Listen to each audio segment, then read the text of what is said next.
والصلاة والسلام على أشرف الأنبياء والمرسلين نبينا محمد وعلى آله وصحبه أجمعين. ബഹുമാനപ്പെട്ട ഈ യോഗം ഉദ്ഘാടനം ചെയ്ത പ്രിയങ്കരനായ MP PV Abdul Wahab Sahib, MLA Najeeb Kanthapuram, ഈ സമ്മേളനത്തിൽ സംസാരിക്കുന്ന പണ്ഡിതന്മാരായ ബഹുമാനപ്പെട്ട CP ഉമർ സുല്ലമി, കുഞ്ഞു മുഹമ്മദ് പറപ്പൂർ മദനി, മറ്റ് പണ്ഡിതന്മാരെ, പഞ്ചായത്ത് പ്രസിഡന്റ് അടക്കമുള്ള പൊതുപ്രവർത്തകരെ, സഹോദരന്മാരെ, സഹോദരികളെ, ഇവിടെ ഒരു മസ്ജിദിൻ്റെ ഉദ്ഘാടനത്തോടനുബന്ധിച്ച് സന്തോഷം പങ്കുവെക്കുവാൻ വേണ്ടി നമ്മൾ ഒരുമിച്ച് കൂടിയതാണ്. പള്ളി നിർമ്മിച്ച് നൽകിയ ബഹുമാന്യനായ അസീസ് സാഹിബും അദ്ദേഹത്തിൻ്റെ കുടുംബാംഗങ്ങളും ബന്ധുക്കളും അദ്ദേഹം സ്ഥാപിച്ച ഈ ട്രസ്റ്റിൻ്റെ ഭാരവാഹികളും ഈ പ്രദേശത്തെ ആളുകളുമെല്ലാം ഈ സന്തോഷം പങ്കുവെക്കാൻ ഇവിടെ എത്തിച്ചേർന്ന സാഹചര്യത്തിൽ നമുക്ക് ചെയ്യാനുള്ളത് ഈ പുണ്യകർമ്മം അല്ലാഹു സുബ്ഹാനഹു വ തആല ഒരു സ്വാലിഹായ അമലായി സ്വീകരിക്കുമാറാവട്ടെ എന്ന് ദുആ ചെയ്യുകയാണ്. റബ്ബന തഖബ്ബൽ മിന്ന ഇന്നക അൻതസ് സമീഉൽ അലീം. ഖുർആനിൽ നമസ്കാരത്തെക്കുറിച്ച് പറഞ്ഞ ഒരു വാക്ക് അഖിമി സ്വലാത്ത ലിദിക്രി, എന്നെ സ്മരിക്കുവാൻ വേണ്ടി നമസ്കാരം നിലനിർത്തുക എന്നാണ്. നമസ്കാരം നിലനിർത്തുവാൻ വേണ്ടിയുള്ള സ്ഥലമാണ് മസ്ജിദ്. മസ്ജിദ് എന്ന വാക്കിൻ്റെ അറബിയിൽ അതിൻ്റെ അർത്ഥം സുജൂദ് ചെയ്യാനുള്ള സ്ഥലം എന്നാണ്. സുജൂദ് ഒരു മനുഷ്യൻ കാണിക്കുന്ന വിനയത്തിൻ്റെ ഏറ്റവും അങ്ങേയറ്റത്തെ രൂപമാണ്. ഇപ്പോൾ കുനിഞ്ഞു നിന്നാൽ ഒരു വിനയമാണ്, കുറച്ചുകൂടി താഴ്ന്നാൽ ഒരു വിനയമാണ്. അതിൻ്റെ പാരമ്യത്തിൽ എത്തുന്നത് സുജൂദിലാണ്. അവിടെ നിന്ന് താഴോട്ട് തല കുനിച്ച് നിൽക്കാൻ കഴിയില്ലല്ലോ. അങ്ങനെ സുജൂദിൽ കിടന്നുകൊണ്ട് പ്രാർത്ഥിക്കുന്ന മനുഷ്യൻ പറയുന്നത് ഏറ്റവും ഉന്നതനായ അള്ളാഹുവിൻ്റെ പരിശുദ്ധിയെ വാഴ്ത്തുന്നു എന്നാണ്. സുബ്ഹാന റബ്ബിയൽ അഅല, അല്ലെങ്കിൽ സുബ്ഹാനക അല്ലാഹുമ്മ റബ്ബന വ ബിഹംദിക അല്ലാഹുമ്മ ഗ്ഫിർലി. ഏറ്റവും ഉന്നതനായ അള്ളാഹുവിനെ ഓർക്കുകയും ഏറ്റവും വിനീതനായി ഏറ്റവും താഴ്ന്നവനായി അവിടെ ചുരുണ്ട് കിടന്ന് പ്രാർത്ഥിക്കുകയും ചെയ്യുന്നു. അഖിമി സ്വലാത്ത ലിദിക്രി, എന്നെ സ്മരിക്കാൻ വേണ്ടി നമസ്കാരം ക്രമപ്രകാരം നിർവഹിക്കുക എന്ന്. അള്ളാഹുവിൻ്റെ ദിക്റ് കൊണ്ടുള്ള ഗുണമെന്താ? അല ബിദിക്രില്ലാഹി തത്മഇന്നുൽ ഖുലൂബ്.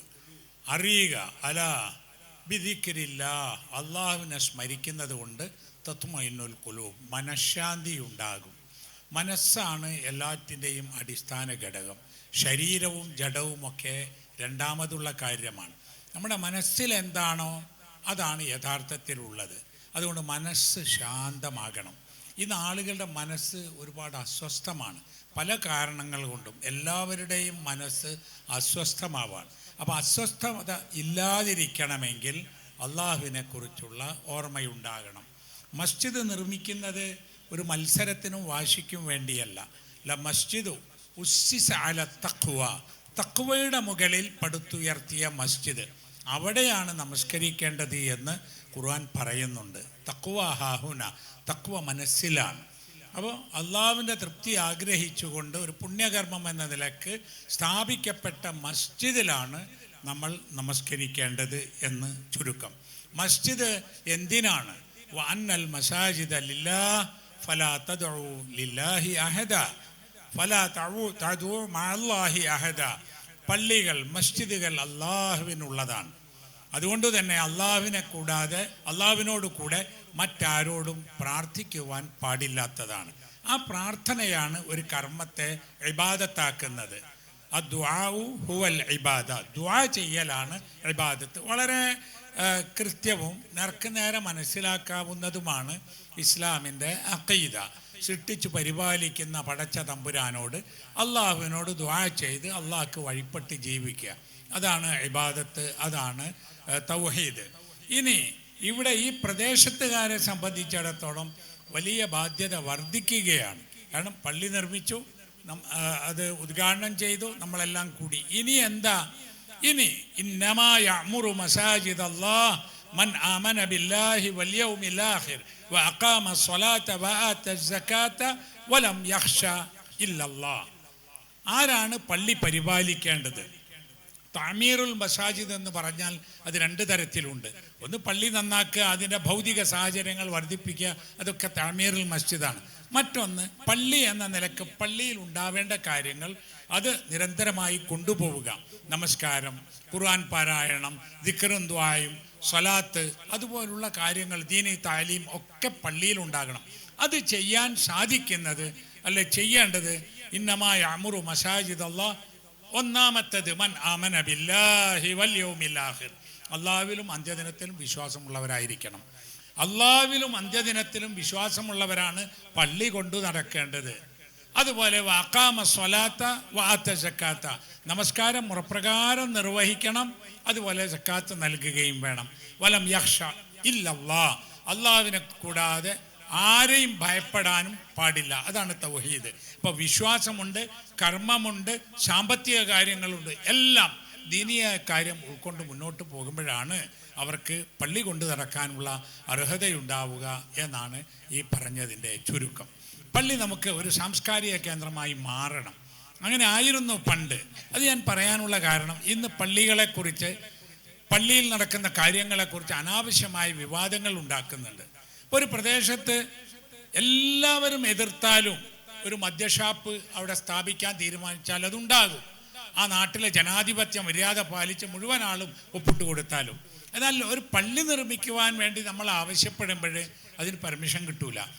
ഇനിയിപ്പോൾ പെർമിഷൻ ത്രിതല പഞ്ചായത്തുകൾക്ക് കൊടുക്കാമെന്ന് പറഞ്ഞാലും ലോ ആൻഡ് ഓർഡർ പ്രശ്നം ഉണ്ടാകില്ല എന്ന് പഞ്ചായത്ത് ഭരണാധികാരി, സെക്രട്ടറി ഉറപ്പുവരുത്തണമെന്നാണ്. അതെങ്ങനെ ഉറപ്പുവരുത്താൻ സാധിക്കുക?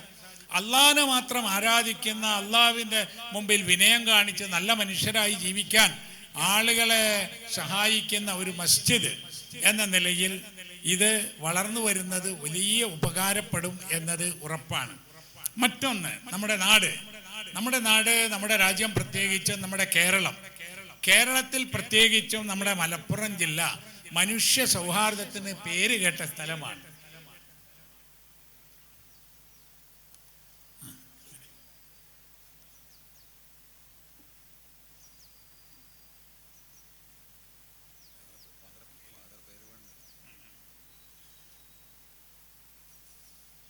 നമ്മുടെ പ്രദേശത്ത് ഏറ്റവും കൂടുതൽ മനുഷ്യ സൗഹാർദ്ദം നിലനിൽക്കുന്ന വിവിധ മതവിശ്വാസികൾ ഒരുമിച്ചുകൂടി എല്ലാ കാര്യങ്ങളും നിർവഹിച്ചു പോരുന്ന ഒരു നാടാണ്. അതുകൊണ്ട് തന്നെ പള്ളിയിലും അതിന് സാധിക്കണം.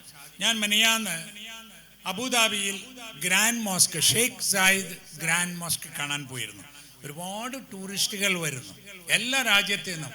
ഇതാണ് പള്ളി, ഇതാണ് മെഹ്റാബ്, ഇതാണ് മിമ്പർ, ഇതാണ് ഖുർആൻ എന്ന് പറഞ്ഞ്, ഇതാണ് ഇസ്ലാം എന്ന് പറഞ്ഞു കൊടുക്കുന്നുണ്ട്. അവിടെ മാത്രമല്ല, മറ്റ് രാജ്യങ്ങളിൽ മസ്കത്തിൽ ഞാൻ കണ്ടിട്ടുണ്ട്, വാഷിങ്ടണിൽ കണ്ടിട്ടുണ്ട്, ലണ്ടനിൽ. അവിടെയൊക്കെ പള്ളി എന്ന് പറഞ്ഞാൽ ആർക്കും വരാം, കാണാം, അവിടെ വിശ്രമിക്കാം. ചില സ്ഥലത്തൊക്കെ ഒരു കോഫി ഷോപ്പും ഒരു ലൈബ്രറിയും ഒക്കെ ഉണ്ടാവും, അതും ഉപയോഗപ്പെടുത്താം. നമ്മുടെ പള്ളിയും അങ്ങനെയാവണം. ഇവിടെ ഇതുവരെ വന്നിട്ടില്ലാത്ത ആളുകൾ, പരിസരവാസികളൊക്കെ ഇത് കഴിഞ്ഞിട്ട് നിങ്ങൾ വിളിച്ചു കൊണ്ടുവന്ന് ഇതൊക്കെ കാണിച്ചു കൊടുക്കണം. ബഹുമാനപ്പെട്ട ഫാദർ അവർകൾ ഇവിടെ എത്തിച്ചേർന്നതും അതിൻ്റെ ഒരു അടയാളമായി ഞാൻ കാണുകയാണ്. പിന്നെ മനുഷ്യർക്കിടയിൽ വിഭജനം ഉണ്ടാക്കാൻ ആളുകൾ ശ്രമിച്ചുകൊണ്ടിരിക്കുകയാണ് അല്ലേ? ആളുകളുടെ വേഷം കണ്ടാൽ തിരിയുമെന്ന് പറഞ്ഞു, പിന്നെ ഒരാൾ പറഞ്ഞു ആളുകളുടെ പേര് കണ്ടാൽ തിരിയുന്നു. അങ്ങനെയൊന്നുമല്ല. ആളുകളുടെ വേഷവും ആളുകളുടെ പേരും ഒന്നല്ല, ആളുകളുടെ പെരുമാറ്റമാണ്, ആളുകൾ നൽകുന്ന സന്ദേശമാണ്. ആ സന്ദേശം സമത്വമാണ്, സമന്വയമാണ്, സ്നേഹമാണ്, സൗഹാർദ്ദമാണ്.